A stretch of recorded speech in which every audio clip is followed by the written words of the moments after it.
어울리네, 당신네랑. 어떻게 끝도 못 가리고 맨날 실속도 없이. 너 농고 중퇴지? 여기 서울대야. 말 가려.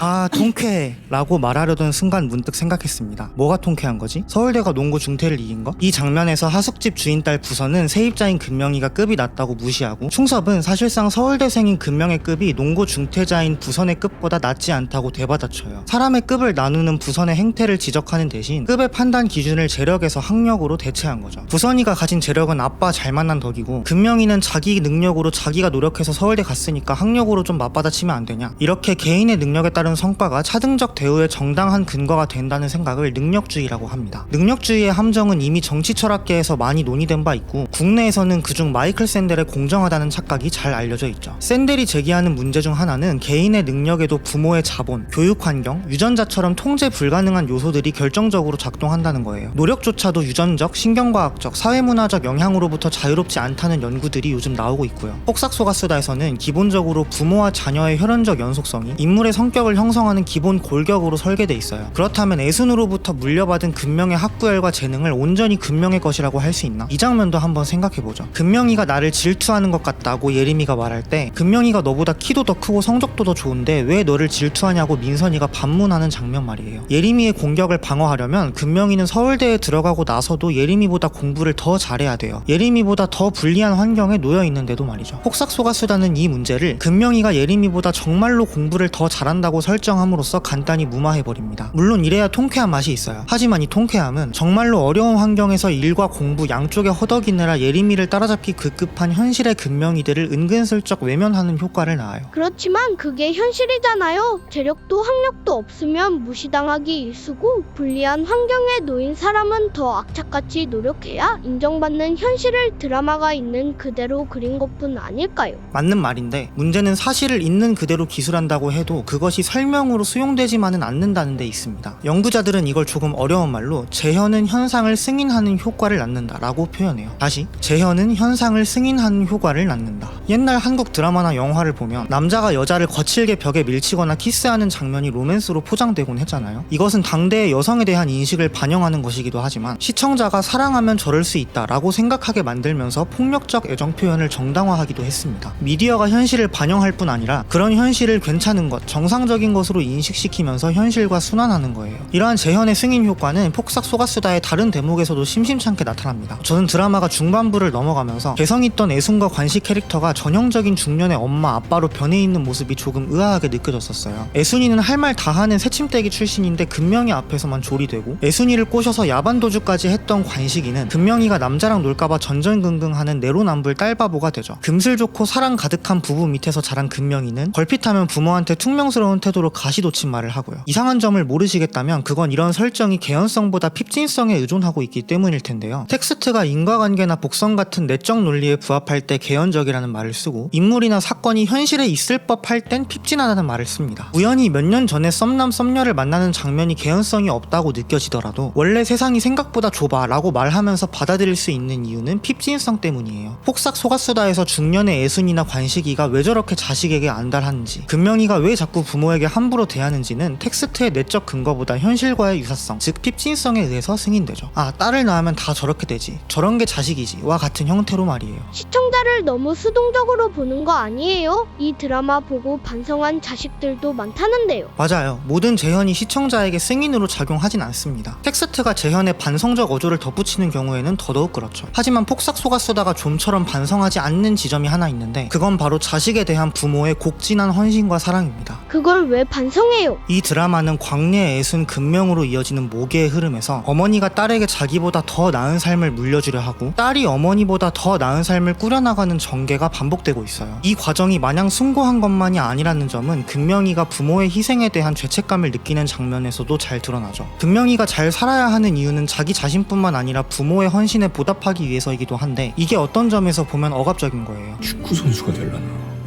다리가 나는 선생님 됐으면 좋겠어. 국어 선생님.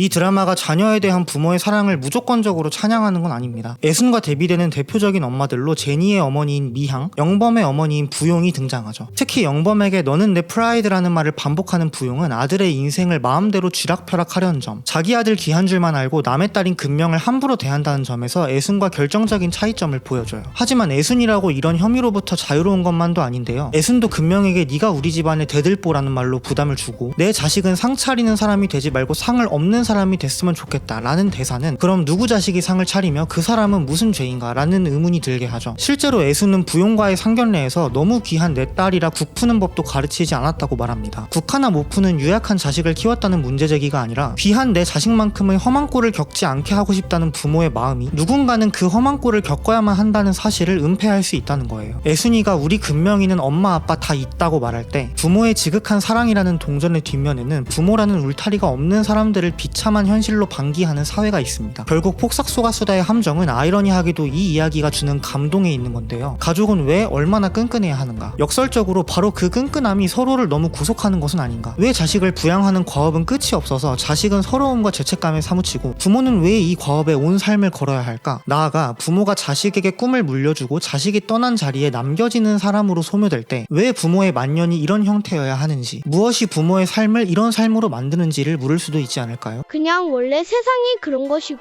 가족 간의 사랑이 그만큼 중요하기 때문 아닌가? 네, 아닌 것 같아요. 21세기에 우리가 사는 세상에서 원래부터 이랬던 부분은 정말 많지 않습니다. 사실 폭삭소가수다만 봐도 알 수 있죠. 예를 들면 지금과 같은 핵가족 문화는 1960년대의 촌락에서 표준이 아니었어요. 애순이가 시집살이를 그만두고 관식이와 함께 분가하는 내용이 자연스러운 과정이 아니라 고부 갈등의 결과로 그려지잖아요. 이건 가족 형태의 사회적 변천을 개인사적 사건으로 치환하면서 애순이네 핵가족화를 개연적으로 설명하는 장치이기도 합니다. 오늘날 핵가족이 한국의 표준적인 가족 형태로 보편화되었기 때문에 애순이네 가족의 에피소드는 대중적인 감동 코드로 더 쉽게 다가갈 수 있죠. 여기까지만 보면 작가가 아주 영리하게 이야기를 설계한 걸로 보이는데요. 바로 여기에 문제의 가능성이 있습니다. 애순이 관식인의 가족이 보편적인 가족으로 수용되면서 이런 가족 형태의 형성 원인이나 특성이 비판적 사고의 대상보다 당연한 섭리처럼 간주될 수 있거든요. 예컨대 우리는 만약 애순이가 일찍 분가하지 않았으면 동명이가 죽는 일도 없지 않았을까 상상해볼 수 있습니다. 동명이가 죽은 근본적인 원인은 관식이가 일하러, 애순이가 다친 금명이를 돌보러 나가서 집안에 남은 어른들이 없었기 때문인데, 전통적 가족 공동체 하에서는 부모가 집을 비운 사이에도 동명이를 돌볼 보호자들이 있었을 테니까요. 애순이가 분가하지 말았어야 했다는 게 아니라 핵가족의 구조적인 취약점을 이야기하고 싶은 거예요. 부모 두 사람에게 자녀들을 돌볼 부담이 오롯이 전가된다는 약점 말이죠. 전통적인 마을 공동체에서는 공사의 구별이 지금보다 덜 엄격했고 아이를 기르고 보호하는 역할이 가족 바깥의 구성원들에게도 조금씩 분산되어 있었습니다. 산업자본주의와 함께 정착한 핵가족은 공적 영역인 일터와 사적 영역인 가정을 엄격히 분리하고 재생산과 양육 기능을 가정 내부에 몰빵하는 것을 골자로 했어요. 기업이 이윤을 내기 위해서는 생산 비용을 줄여야 하는데 재생산, 양육, 정서적 지원의 비용 부담을 사적 영역인 가정에 전가하면 그만큼 더 싼 값의 노동자를 더 많이 쓸 수 있으니까요. 자녀 양육을 위한 부모의 돌봄 노동과 자금 조달의 부담은 그만큼 더 커졌고 정서적 연결망의 범위가 가족 내부로 축소되면서 가족끼리의 의존이 더 심화하는 악순환이 형성되었습니다. 내 자식만큼은 잘 되어야 한다는 관념, 유무형의 폭력을 행사하는 배우자와 부모, 이른 사별이 주는 고독감 문제, 이런 것들이 산업시대 이전에 아예 없었던 것은 아니지만 핵가족화는 이런 문제들을 더 심각한 것으로 만들었죠. 하지만 폭삭소가수다를 보고 있으면 이런 역사와 제도의 산물이 인간이라면 의례 심각하게 겪는 당연한 문제처럼 느껴집니다. 학계에서는 이런 현상을 자연화라고 하는데요. 폭삭소가수다는 말하자면 핵가족화와 핵가족화로 인한 문제를 자연화하는 드라마인 셈이에요.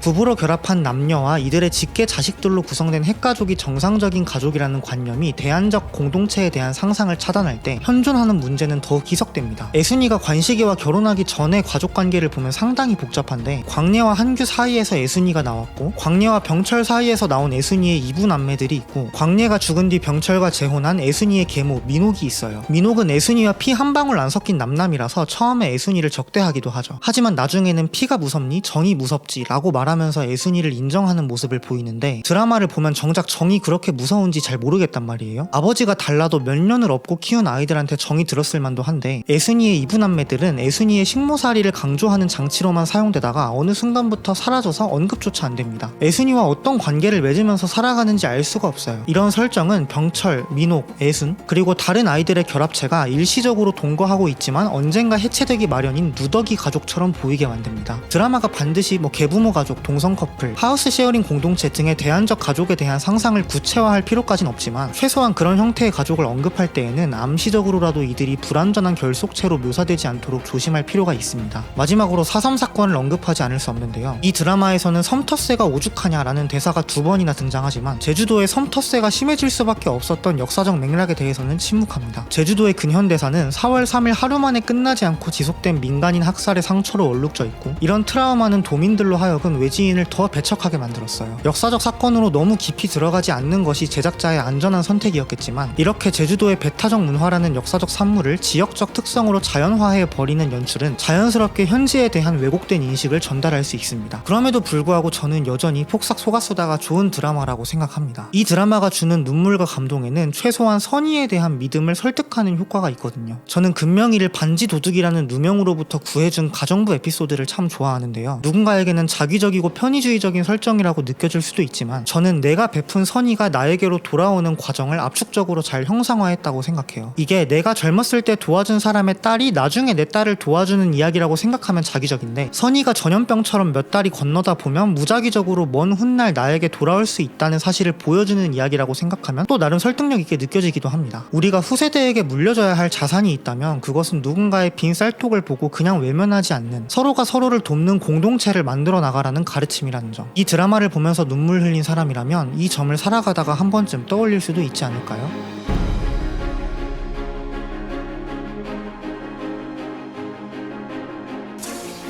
사람 혼자 못 산다이. 곧 찍을라 곧 찍으면 백미질도 심리된다.